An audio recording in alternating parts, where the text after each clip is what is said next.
तुम्हाला फार चिंता लागून राहिलेली आहे. मुख्यमंत्र्यांना जर विरोधी पक्षाचे नेते भेटायला गेले आणि त्यांच्यात काही चर्चा सुरू असेल तर ती होऊ द्या ना सुरू. राज ठाकरे आणि फडणवीस हे अनेकदा भेटलेले आहेत. हा पहिला विषय. गणपतीचे दिवस आहेत, घरोघर गणपती येत असतात. कदाचित ते गणपतीचं आमंत्रण द्यायला गेले असतील. राज्यासंदर्भातले काही प्रश्न असतील. ज्या पद्धतीनं फडणवीस यांच्या काळात काल मुंबई बुडाली काय 2 दिवस मुंबई बुडते आहे. मुंबई, ठाणे, नाशिकसारखी शहरं बुडाली. राज्याच्या प्रश्नांवर त्यांची काही चर्चा सुरू असेल.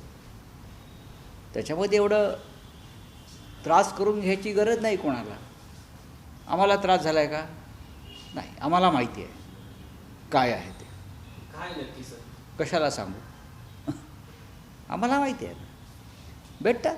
महाराष्ट्राच्या राजकारणामध्ये मुख्यमंत्र्यांना विरोधी पक्षाचे नेते भेटत असतात. आता इथे आम्हीसुद्धा अनेकदा भेटतो. म्हणून त्याच्यावर चर्चा कशा करता करायची? यापूर्वी ते भेटलेले आहेत. भेटू द्या. ते कोण कशा करता भेटते हे भेटणारे नेतेच सांगू शकतात. मी का भेटलो आणि माझी काय चर्चा झाली. 2 प्रमुख नेते भेटत आहेत. त्यात एक राज्याचे मुख्यमंत्री आहेत आणि एक स्वतः राज ठाकरे आहेत. त्या दोघांमध्ये बंद दारात आता चर्चा सुरू असेल असं तुम्ही म्हणताय. त्यांनीच सांगायला पाहिजे आम्ही का भेटलो. आणि मला असं वाटतं की राज ठाकरे यांचा स्वभाव पाहता ते स्पष्ट आणि परखडपणे या भेटीविषयी बोलतील. एक शंका उपस्थित त्यामुळे होतात की एकीकडे दोन्ही भाऊ एकत्र येताना दिसतात, शिवसेना आणि मनसे, आणि त्या दरम्यान ते भाजपचे नेते आणि मुख्यमंत्र्यांना भेटतात. त्यामुळे जनतेच्या मनात संभ्रम निर्माण होतो. ते राज्याच्या मुख्यमंत्र्यांना भेटलेले आहेत. लक्षात घ्या, ते राज्याच्या मुख्यमंत्र्यांना भेटलेले आहेत. आणि राज्याच्या मुख्यमंत्र्यांना भेटणं हा काही राजकीय अपराध नाही. उद्या माझं काही काम असेल, माननीय उद्धव ठाकरे यांचं काही राज्याचं किंवा सामाजिक काम असेल तर त्यांनी भेटलं पाहिजे. राज्याचा मुख्यमंत्री हा एका गटाचा किंवा पक्षाचा नसतो. ते 11 कोटी जनतेचे प्रतिनिधी आहेत. ते मुख्यमंत्री आहेत. आणि त्यांनीसुद्धा मुख्यमंत्र्यांनी त्या पद्धतीनं वागण्याचा प्रयत्न केला पाहिजे. जसे या देशामधले पंतप्रधान हे भाजपचे पंतप्रधान आहेत असं आम्ही म्हणतो. त्याला कारण आहे. राज्याच्या मुख्यमंत्र्यांनी त्यांची प्रतिमा पुसली पाहिजे की मी एका पक्षाचा किंवा एका गटाचा मुख्यमंत्री आहे. आता शिंदेचे लोक त्यांना मुख्यमंत्री मानायला तयार नाहीत. ते अजून एकनाथ शिंदेना मुख्यमंत्री मानतात. असं नाही चालणार. देवेंद्र फडणवीस हे महाराष्ट्राचे मुख्यमंत्री आहेत असं आम्ही मानतो. सर, बेस्टच्या निवडणुकीमध्ये ज्या पद्धतीने दोन्ही ठाकरेंच्या आकडे बघायला मिळाले, दोन्ही ठाकरेंचा पराभवच एक प्रकारे झालाय असं मुख्यमंत्र्यांनीही म्हटलेलं आहे. होऊ द्या. पार्श्वभूमीवरती ही भेट होती. बघा, तुम्ही काय एवढं गांभीर्याने घेताय ते बेस्ट वगैरे. अहो, एका पतपिढीची निवडणूक आहे ती काय महाराष्ट्राची लोकसभेची महानगरपालिकेची निवडणूक आहे का? आम्हाला त्या पतपिढीत नक्की कोण मतदार आहेत तेही माहीत नाहीत. एक लक्षात घ्या, ही पतपेढी आहे. पतपेढीमध्ये काही लोक एकत्र आले, निवडणूक लढले असतील. बरं, ती का आमच्याकडे होती का? नाही. मला त्याच्याविषयी अजिबात माहिती नाही. मी वारंवार सांगतो, हे विषय दिल्लीत चर्चेचे नाही आहेत ना. हे BSTच्या एखाद्या बस आग्रामधली चर्चा आहे. तुम्ही त्याला इतकं भव्य स्वरूप देताय. मला माहीत नाही. परत सांगतोय, मला विषयच माहीत नाही. कारण महापालिकेसंदर्भातल्या कोणत्या विषयावर मी कधी चर्चा करत नाही. तो माझा विषय नाही. त्यासाठी आमचे वेगळे लोक आहेत, वेगळे प्रवक्ते आहेत. ज्यांनी ती निवडणूक ज्यांच्या नेतृत्वाखाली लढली, तुम्ही त्यांनाही प्रश्न विचारले पाहिजे. मला इथे उत्तरच माझ्याकडे नाही आहे, का मला विषयच माहीत नाही. तुम्ही संजय शिरसाटांचा 2 दिवसापूर्वी विषय मांडला होता. त्याच्यामध्ये गणेश नाईकांनी हे सगळे कागदपत्र विरोधी पक्षांना देण्याचं काम केलं आहे आणि ते शिंदे विरोधात काम करतात असा एक सूर पाहिला. मला माहीत नाही. मुळात 50,000 कोटीचा भ्रष्टाचार झाला आहे की नाही याचं उत्तर द्या.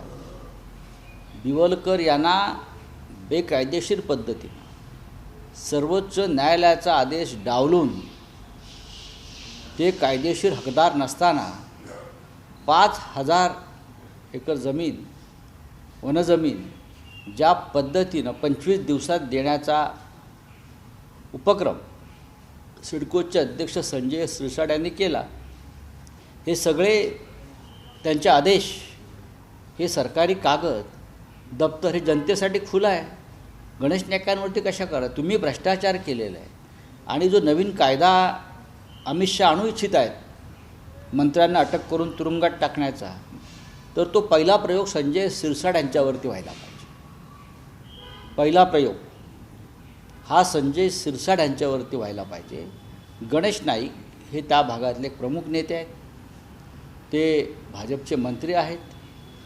हे तुम्ही स्थानिक राजकारण कशा करता आणता? 50,000 कोटीचा भूखंड घोटाळा हा महाराष्ट्रातला ऐतिहासिक भूखंड घोटाळा आहे. आणि आता मुंबईत गेल्यावरती त्या संदर्भात या विषयावरती काय करायचं याच्यावरती आमची चर्चा झालेली आहे. वरिष्ठ नेतृत्वात मग राष्ट्रवादी काँग्रेसचे असतील. काल माननीय शरद पवार साहेबांनी सुद्धा त्या संदर्भातले कागदपत्र मागवून घेतले माझ्याकडून. काल माननीय शरद पवार साहेबांना सुद्धा धक्का बसला हे वाचून ऐकून. त्यांनी काल माझ्याकडून या संदर्भातले सगळे कागदपत्र हे स्वतः मागवून घेतले. जसं पत्र लिहून अमित शहाना ती हँडओव्हर केली होती कागदपत्र 2 दिवसांपूर्वी केले ना. भेटल्याच्या नंतर शरद पवार मला माहीत, हे मी कसं काय सांगू तुम्हाला. या सगळ्या प्रकरणामध्ये गणेश नाईकांची तक्रार दिल्लीपर्यंत करण्यात आलेली आहे. त्यांनी हे सगळं प्रकरण काढलेलं आहे. अहो, प्रश्न इतकाच आहे, 50,000 कोटीचा घोटाळा झाला आहे की नाही हा प्रश्न आहे. कागद कुठून आले आणि स्फोट कुठून झाला हा विषयच नाही आहे. आपण शेण खाल्लत की नाही, आपण शेण खाल्ल्याचे तुमच्या तोंडाला वास, स्वतः शेण खायचं आणि दुसऱ्याच्या तोंडाला वास घ्यायचा, हे काय चाललं आहे? 50,000 कोटीचा घोटाळा झालेला आहे. त्यातले 20,000 कोटी एकनाथ शिंदे संजय शिरसाट यांना मिळालेले आहेत. त्यातले 10,000 कोटी दिल्लीतल्या बॉसपर्यंत आलेत असं त्यांचेच लोक सांगत आहेत. याच्यामुळे याच्यात सगळ्यात जास्त बदनामी अमित शहांची झालेली आहे, हे मी त्यांना स्वतः सांगितलेलं आहे. सर, काल अमित शहानी पंतप्रधानांना पदावरून काढण्याच्या संदर्भातलं विधेयक लोकसभेत मांडलं. मग काढा. एवढे आरोप आहेत प्रधानमंत्र्यांवरती. या देशाची सार्वजनिक संपत्ती आपल्या एका मित्राला कवडी मोल भावात किंवा फुकटात दिली. अमेरिकेत ज्या मित्रावर लाचखोरीचे आरोप आहेत आणि त्याच्यावर अटकेची टांगती तलवार आहे, त्याला वाचवण्यासाठी प्रेसिडेंट ट्रम्प पुढे ऑपरेशन सिंधूमध्ये शरणागती पत्करली. हा राष्ट्रीय अपराध केला आहे प्रधानमंत्र्यांनी. गुन्हा दाखल करावा गृहमंत्र्यांनी देशद्रोहाचा आणि अटक करावी, बडतर्फ करावं. आम्ही स्वागत करू कायद्याचं. सर, काल जेव्हा हे विधेयक सादर करत असताना सुरुवातीला अमित शहा पहिल्या बेंचवर होते, नंतर विरोधकांनी जेव्हा पूर्णपणे विरोध केला त्यानंतर 4थ्या बेंचवरती गेले. हे रणछोडदास आहेत सगळे, लक्षात घ्या. रणछोडदास ही गुजरातमधली एक उपाधी आहे. रणछोडदास हे प्रत्यक्ष समोरून कधीच लढाई करणारे लोक नाही आहेत. यांच्या हातात पैसे आणि जेव्हा सत्ता आणि पोलीस असतात तेव्हाचे मर्द असतात. एरवी हे मर्द नसतात.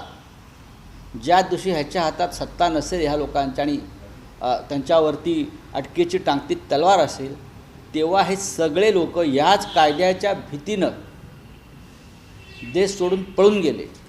काँग्रेसनं PMLA कायदा आणला तेव्हा त्यांना सांगण्यात आलं की या कायदा तुमच्यावर उलटेल. आता मी सांगतो, अमित शहाने हा जो कायदा आणलेला आहे हा कायदासुद्धा अमित शहा आणि मोदींवरच उलटणार आहे.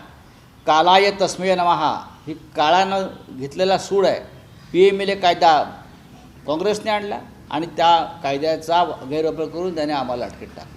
आता हा जो कायदा अमित शहा आणतायत, बरं का, हे अमेंडमेंट जे आणतायत मंत्री, मुख्यमंत्री, प्रधानमंत्री, ह्याच कायद्यानुसार भविष्यात हे लोक तुरुंगात जातील. काल KC वेणुगोपाल यांनी अमित शहांना त्यांच्या गृहमंत्री पदाच्या कार्यकाळातील आठवण करून दिली, पण अमित शहा म्हणाले की मी राजीनामा दिला आणि मग कोर्टाने जेव्हा सांगितलं निर्दोष मुक्ती केलं तेव्हा पुन्हा. बघा, अमित शहा हे खोटं बोलण्यामध्ये देशात नंबर 1 आहे. अमित शहा राज्यमंत्री होते. अमित शहांवरती गंभीर स्वरूपाचे गुन्हे होते. अमित शहा परागंदा होते. अमित शहांच्या सुटकेसाठी बाळासाहेब ठाकरेंनी आणि माननीय शरद पवारांनी, हिंदू हृदय सम्राट माननीय बाळासाहेब ठाकरे यांनी आणि शरद पवार यांनी कायद्याच्या पलीकडे जाऊन त्यांना मदत केली, तेव्हा आजचे तुम्हाला अमित शहा दिसत आहेत, लक्षात घ्या. आणि निर्दोष कधी सुटले? केंद्रात मोदी आल्यावर निर्दोष सुटले हो. त्यांना कोर्टाने निर्दोष नाही सोडलं, निर्दोष सोडवून घेतलं. जसं आज न्यायालयाचा वापर करून आमच्यासारख्या लोकांना त्रास दिला जातो आहे, शिवसेनेला असेल, राष्ट्रवादी काँग्रेस, इतर पक्ष.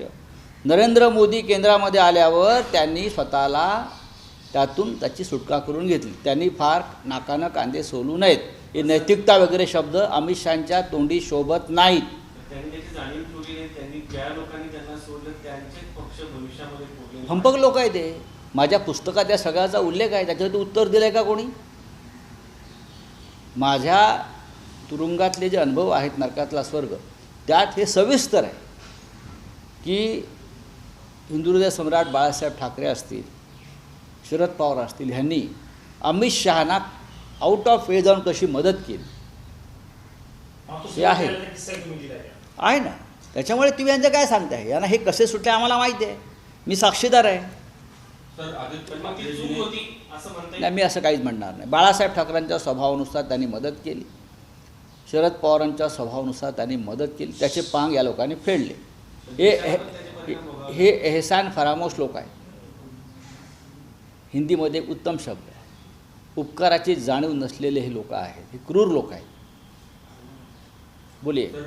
आज उपराष्ट्रपती पदाचा अर्ज दाखल करताय. आम्ही करतोय ना आता 11:30 वाजता.